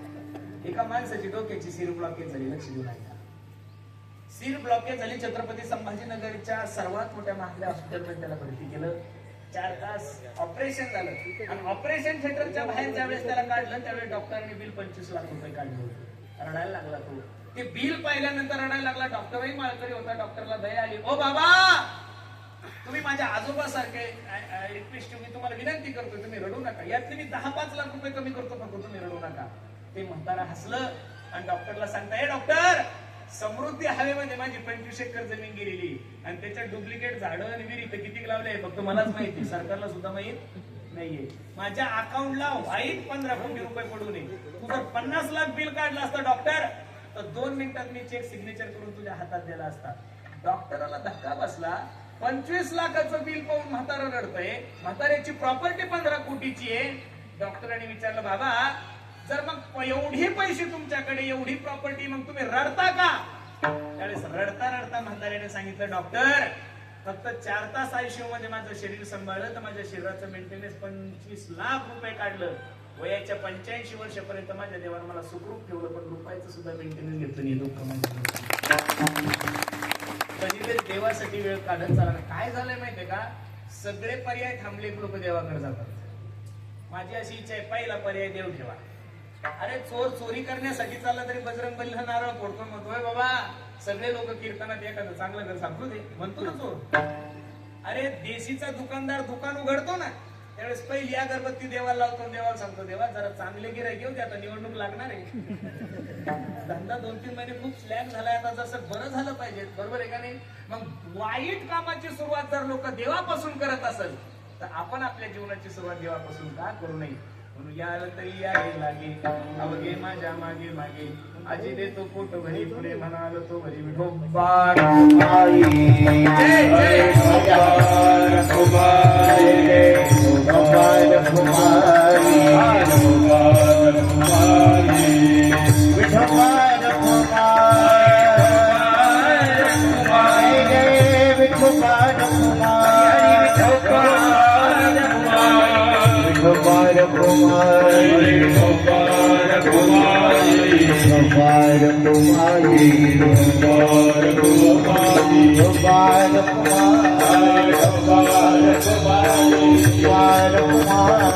कुमार कुमारी कुमार कुमारी कुंडली वदन घर सिनारे वनपालनाथ भगवान और तारी महाराज की जय, गुरु महाराज की जय, राज महाराज की जय.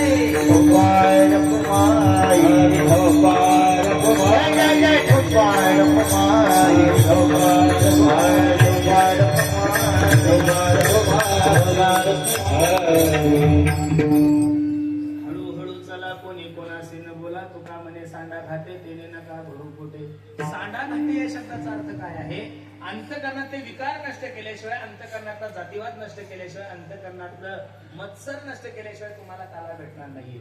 बरेचशा जुन्या गावाला हापशे, तुमच्या गावाला हापसा आहे का माया? आहे का? नाही. काही गावाला हापसा असतात. मग हापशावर जर पाणी आणायला गेल्या माया हो तर रिकामा हंडा घेऊन जाता का भरलेला?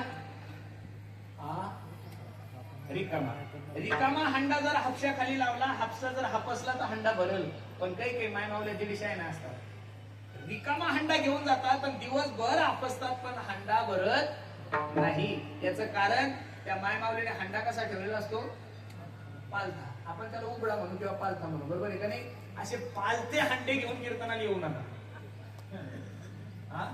सप्ताह आला की काही लोकांचं जर वातावरण पाहिलं ना रपला सारख्या असे पांचदार बबर बबर असं वाटतं सप्ताह संपला का कुंभमेळ्याला जात आहे.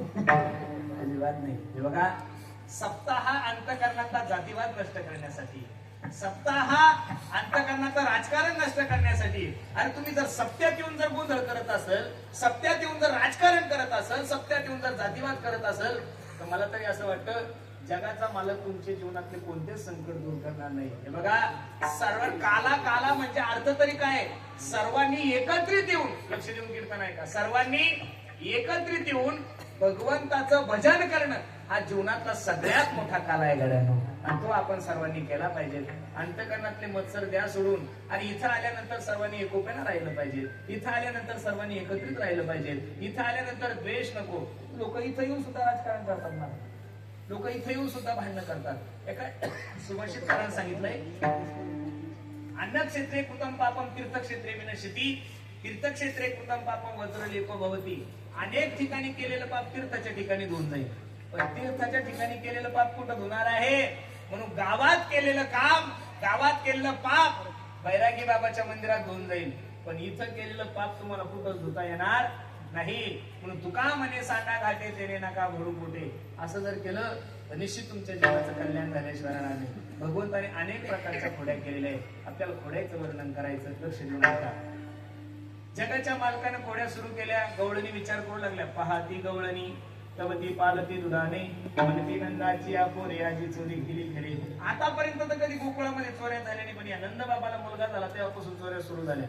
सगळ्या गवळणी एकत्रित झाल्याने यशोदेकडे गेल्या. यशोदे, ए यशोदे, तुझ्या पोराला समजून सांग सायंकाळी आमच्या घरी येतोय, दही दूध तूप लोणी खातं, बरं खाया नका, पण दया दुधाचा नाश सुद्धा करतोय. यशोदा म्हणजे लाज वाटते का तुम्हाला? 5 वर्षाचं माझं पोरग आहे, तुमचं शिंक किती वर आहे? अगं त्याला सू जर आली तर ते मला उठवतंय, आणि एवढं मोठं शिंक कसं तोडल? जगातल्या कोणत्याच आईला आपल्या मुलाचे गुन्हे खरे वाटत नाही नाही आणि नाही. यशोदा भांडायला लागली. बाळ सगुण गुणाचे ताने ग, बाळ दिसते गोचिरवाने, काय सांगता घराने ग गोकुळच्या नारी. 5 वर्षाचे माझे बाळ अंगणी ग माझ्या खेळ, का लटकच घेता आळगे गोकुळच्या नारी. सावळा गे चिमणा माझा गवळणीत खेळे राजा, तुम्ही मोठ्या डाल गजागे गोकुळच्या नारी. तुम्ही लपून याचा भवरा आळ घेता या गोपाळा, तुम्ही ठाईच्या ओढाळा गे गोकुळच्या नारी. सगळ्या गवळणी निराश झाल्या, निघून चालल्या. बाई आपण याची तक्रार करण्यासाठी गेलो, पण त्याची आई तर आपल्यावरच आरोप करायला लागली, काही सबूत नाही. एक शेवटच्या कोपऱ्यामध्ये वार्ड क्रमांक 13 एक मनकर्णा नावाची गवळण होती. ती म्हणे, का ग गेलत्या नाही यशोदेकड? काय झालं? अगं गेलतो का बाई, पण काही सबूत नसल्यामुळं आम्हाला काहीच बोलता आलं नाही. तिने सांगितलं त्यानं माझ्या घरी या. मी त्याच्या हाताला धरते, यशोदेकडे घेऊन जाते. देवाचा स्वभाव, ज्या गोष्टीला देवाला चॅलेंज केलं ती गोष्ट करायला देवाला खूप आनंद. फोन केला, पेंद्या कोणत्या गावची रे ती? कोपर्डा. वार्ड क्रमांक किती रे? 4, घर नंबर 296. नाव काय? मनकर्णा. चला तिच्या घरी. सगळे कार्यकर्ते गेले. मला दही दूध तूप लोणी सगळं खाल्लं, पळायला लागले. आणि जाग आली, आणि जाग आल्यानंतर कृष्णाचा हात पकडला. अरे कृष्णा, चाल तुझ्या मायकडे. तुझी माय तर काल मोठी म्हणत होती, तुम्ही 12 घरच्या 12 घे. चाल. फर फर फर फर फर फर फर फर वडत घेऊन चालली. कृष्ण म्हणे का ग 1.5 तास झाला एकच हात धरला जरा दुसरा हात धर की दुसरा हात धरेपर्यंत देवानं तिच्या नवऱ्याचा हात तिच्या हातात दिला आणि देव गेला पडून आता ही बघायची त्यावेळेस तिला दिसायचा कृष्ण आणि गावातील लोक बघायचे त्यावेळेस दिसायचा तिचा नवरा लोक म्हणे बाई का पागल झाली का काय झाली नवराच पडत घेऊन चालली आता हिला कृष्ण देत होता तै करत यशोदेकडे गेली यशोदे यशोदे दार उघड यशोदा मंथन करत होती भगवान परमात्मा खेळत होते आई मी येऊ का ग तुझ्यासोबत चाल ना यशोदेनं भगवंताला कडेवर घेतलं दरवाजा उघडला तिला तर घामच आलं बाई यशोदेच्या कडेवर जर कृष्ण आहे तर माझ्या हातात कोणी खाली पाहिलं तिथंच कॅलेंडर मालक तुम्ही आता गावले 1.5 तास झाला तुझा हात धरला तुला काही कळतं का नाही हिला तर घामच आला बाई हाताला धरलं तेव्हा कृष्ण होता नवरा झालाच कसा देवाने सांगितलं याच्यानंतर जर का तू मला धमकी देशील याच्यानंतर जर का तू माझ्या नादी लागली तर तुझ्या मागं मी कधी बी ईडी लावून तुला अटक करू कारण ईडी घरचीच आहे ना त्याच्यामुळे अजिबात पक्षाच्या विरोधात बोलायचं नाही जेवढा भेटेल तेवढा निधी घ्यायचा आणि आनंदात राहायचं ते म्हणले ना बैल दूध देतो आपण म्हणायचं 10 लिटर देतो जास्त बोलायचं नाही जर का विरोधात बोलली तर तुझी कोणती फाईल कधी ओपन करेल काही सांगता येत ती एका झाडाखाली बसली बाई कसं झालं असं हातात धरलं तेव्हा कृष्ण होता नवरा कसा झाला हातात धरलं तेव्हा कृष्ण होता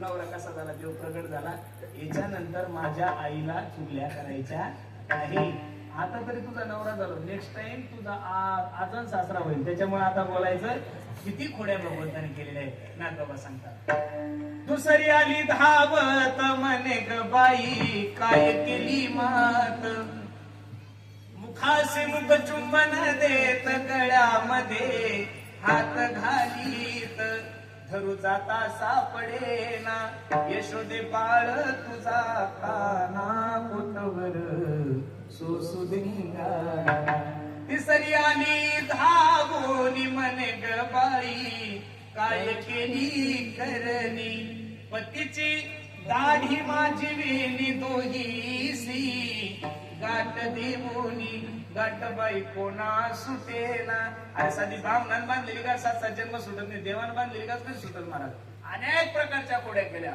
आवरी आवरी फुला काना आवरी आवरी फुला काना काना काना नदिया अमुजा तुरा नदिया अमुजा तुरा आवरी लागले तुझा आवरी लागले तुझा मना तुला कोणा वाटे कोणा कोणा कोणा नदिया अमुजा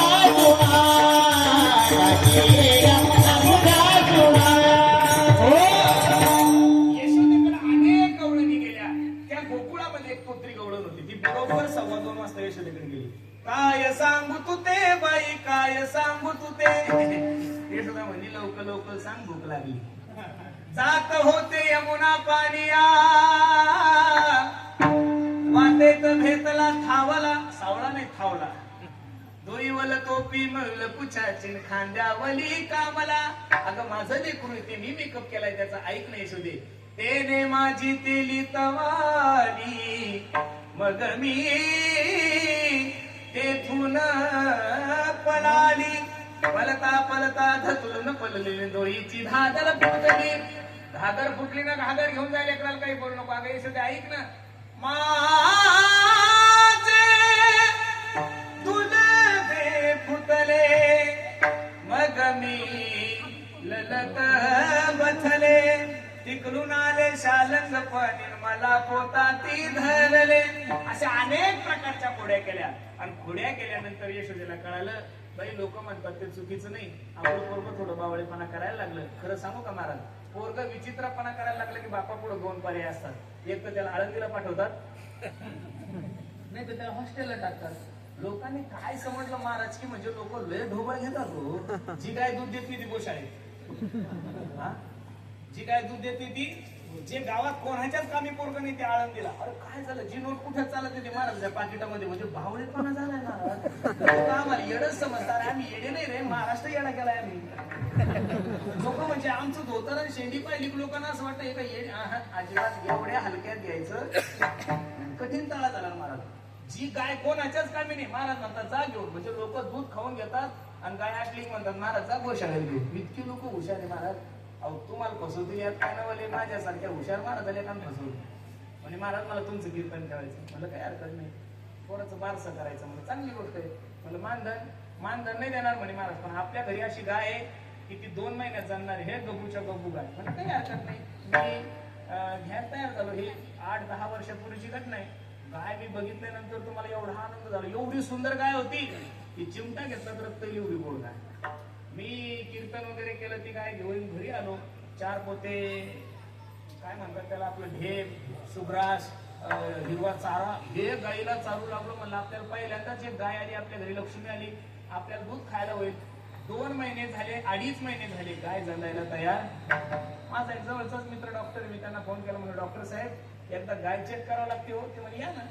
आला तो आणि त्याने चेक केल्यावर तर मला हळूच म्हणे महाराज हे काय वांज हो म्हणे, कधीच जगू शकत नाही. म्हणजे चालता चालता घुमवतात लोक महाराज आपल्याला, बरोबर आहे का नाही? खरं सांगू का, भगवंताने सांगितलं, यशोदेने सांगितलं, भाऊ तुम्ही करायचं नाही. गाई गोपाळ सवंगडी वना, गाई गोपाळ सवंगडी वना वना वना, गाई गोपाळ सवंगडी. भगवान परमात्मा यमुनेच्या किनारी गेला, अनेक प्रकारचे खेळ खेळले. चला बोलू गाई बाई तुझे वही के ठाई बहु केली वन वन पाय केली झालाशी ना. सर्व भगवंताने सर्वांना एकत्रित केलं. पहिला काला माझ्या भगवंताने यमुनेच्या किनारी केला. शुकाचार्य भगवानाच्या परिचय सांगतात, राजा ऐक, विव्रत वेळून जडल पडवे सुंदर वेत्रेचे लक्षे रामे पान सुंदर फला गेलीशु तिष्ठन्मध्ये सुप्री सुरयो हासय नर्म विश्वई स्वर्गे लोके विशती बुबुज यज्ञ भगवान केली. गोपाल कृष्ण भगवान की जय, गोपाल कृष्ण भगवान की जय, गोपाल कृष्ण भगवान की जय. तोच काल माझ्या ज्ञानोबराने चंद्रभागेच्या तिरी केला. एकच काळी झाली चंद्रभागे वाळवंटी. आणि तोच काला परमपूज्य संत बलदेवदास महाराज म्हणजे उर्फ बैरागी बाबा यांच्या कृपा आशीर्वादाने आपल्या संस्थानावर म्हणून एकदा त्यांचं प्रेमानं भजन ज्ञानेश्वर माऊली माऊली ज्ञानेश्वर माऊली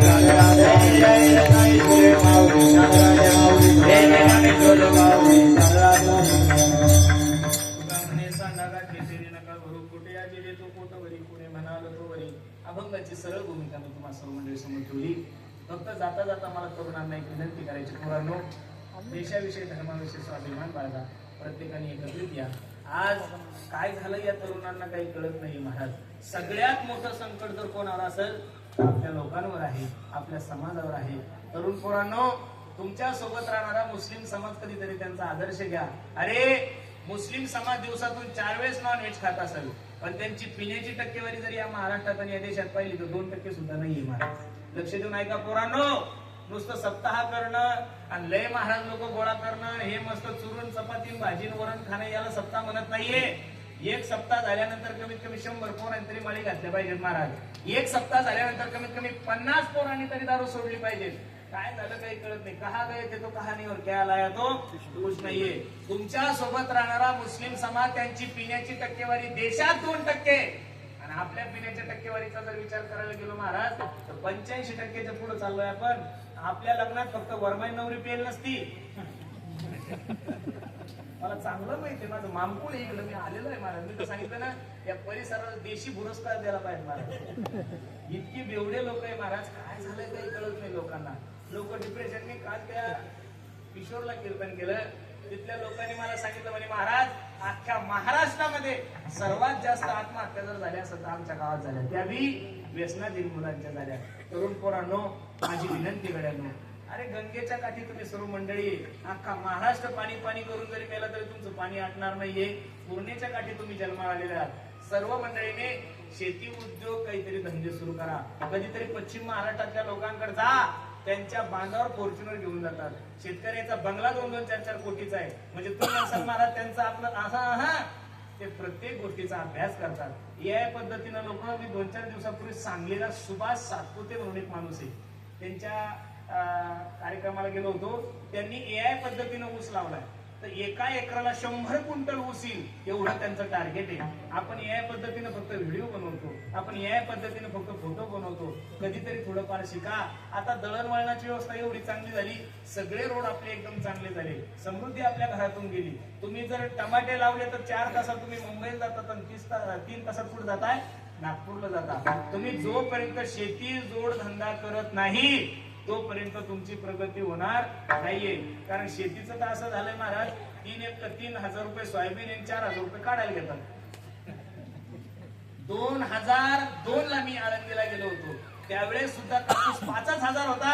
25 वर्ष झालं तरी कापूस अजून तेवढाच आहे. माझी तुम्हाला सर्वांना विनंती आहे, आपण 5 एकर जमिनी 4 म्हशी घ्या, दररोजचं दूध काढा. अरे अर्धा एकर घास टाका, अर्धा एकर 1 एकर म्हशीला तुम्ही मका टाका आणि दररोजचं दूध घेऊन तुम्ही भोकरदनला जा. घर बसल्या तुम्हाला 25,000 ते 30,000 रुपये महिना पडेल. असं जर केलं तर डेव्हलप होऊ शकतात, नाही तर काही नाही महाराज. 2-4 दिवसापूर्वी नांदेड जिल्ह्यात एका ठिकाणी कीर्तन झालं. देगलूर तालुक्यात 100% 100% शेतकऱ्याचं काय झालंय, नुकसान झालं. नुसता पाऊस नाही, असा पाऊस झाला तर जमीन तर गेलीच गेली, वाळूही वाहून गेली. 10-10, 15-15 एकर शेतकऱ्याच्या शेतामध्ये फक्त काय राहिलाय, दगड शिल्लक राहिला. लोक म्हणतात की सरकारने मदत करायची. ठीक आहे, मी तुम्हाला जरी मुख्यमंत्री केलं तरी तुम्ही एवढी मदत देऊ शकता का महाराज कोणाला? अरे देण्यासाठी खिशात असावं लागेल ना काही. आणि 10, 20, 50 लाखाचं नुकसान झालं. 50 लाखाचं जर एका शेतकऱ्याचं नुकसान झालं, त्या धाराशिव जिल्ह्यामध्ये एका शेतकऱ्याच्या 100 गायी मेल्या. किती मेल्या? 100 गायी. मग एक गाय जर 1-1.5 लाखाची असेल तर त्याचं कमीत कमी 1.5 कोटीचं नुकसान झालं. सरकार तेवढं देऊ शकतं का? जगातलं कोणतंच सरकार एवढी तुम्हाला मदत करणार नाहीये. निसर्ग कधी तुमच्या राव कृपा करेल काही सांगता येत नाहीये. कारण की निसर्गावर आपलं सगळे, पण निसर्गानं साथ दिली तर भाव साथ देत नाही, भावानं साथ दिली तर निसर्ग साथ देत नाही. म्हणून दोन्ही कुणही आपलं मरण आहे. आणि अशाही परिस्थितीमध्ये जर आपल्याला डेव्हलप व्हायचं असेल तर प्रत्येकाने धंदे, व्यवसाय, उद्योग उभे करा. अरे युपी बिहारचे लोक तुमच्या भोकरदनला आले गाड्यानो, नुसते पाणीपुऱ्याचे ठेले लावले तरी कोटी रुपयाचे घर बांधले त्याने तुमच्या भोकरदनला. अरे राजस्थानवाले स्वीट मार्ट वाले तुमच्या गावात आले, मेन चौकात त्यांचे दुकान आहे. तुम्ही तुमच्या परिसरातले असून भोकरदनच्या चांगल्या एरियात तुम्हाला रूम भेटत नाही पोराला, आणि ते राजस्थानहून येऊन मेन चौकात जागा कशी घेतात याचंही कधीतरी डोकं लावत जा. कुठेतरी उद्योग धंदे करा. महाराष्ट्रात जेवढ्या काही MIDC आहे त्या MIDC मध्ये आपले मुलं कुठेही काम करत दिसत नाहीये. आपले पोरं फक्त आणि फक्त दारूच्या अधीन गेले. माझी विनंती पोरांनो, एक तर तुमच्यावर एवढा मोठा दुष्काळ आहे, एक तर तुमचे लग्न होईना. इतके बावळले महाराजे. अभि गणपतीला जायला लागले राजूरला, गणपती बाप्पा. अरे कुठं जा तुम्ही, तुमचे लग्न. हे भद्रा मारुतीला चालले. जय हनुमान ज्ञान सागर. तुम्हाला एवढं तरी कळतं का? कृषी मंत्र्याकडे काम असल्यानंतर आरोग्य मंत्र्याकडे जावं का? कृषीचं काम असल्यावर कृषी मंत्र्याकडे गेलं पाहिजे ना. आता बजरंगबली बिचारा ब्रह्मचारी, हे बावळे त्याला पोरगी मागायला चालली. हे भांबवले. तुम्ही भांबवा काही वा, तुमचे लग्न होणार नाही. तुमचा हा जो मधातला स्टॉक आहे ना, हा सगळा वाया जाणार आहे. का? सर्वात जास्त व्यसनाधीनता जर कुठं वाढली असेल तर आपल्या मुलांमध्ये वाढलेली आहे. म्हणून राजकीय लोकांना सुद्धा माझे हात जोडून विनंती आहे, आपल्या सहवासातले जेवढे काही मंडळी आहे, तो जर दारू पित असेल तर त्याला सांगा दारू पिऊ नका. अरे दारूमुळे सर्वात जास्त वाटवं जर कोणाचं झालंय तर आपल्या लोकांचं झालेलं आहे. आमचं काय महाराज, आम्ही रात्रंदिवस सांगतोय. म्हणून सर्वांना माझी विनंती, देशाविषयी धर्माविषयी स्वाभिमान बाळगा. सर्वांनी एकत्रित राहा. एकत्रित राहिले तर निश्चित उद्याचे दिवस तुमच्या आणि माझ्यासाठी चांगले. मुस्लिमांनी हिरवा झेंडा वर केला तर सर्व मुस्लिम बांधव त्या झेंड्याखाली जाऊन बसतात. बौद्ध समाजाच्या लोकांनी निळा झेंडा वर करू द्या, सर्व भारतातले बौद्ध त्या झेंड्याखाली जाऊन बसतात. आपला पहिला प्रश्न निर्माण होतो, कोणता झेंडा घेऊ आधी? घर एकर झेंडे 150 असतात, कसं जमल महाराज आपलं? कुणी एकत्रित राहा, सर्वांनी चांगलं वागा, जीवनामध्ये व्यसन करू नका. प्रत्येकानं आपल्या मायबापाची सेवा करावी हे मी सांगतो. आई माझी मायेचा सागर दिला तिने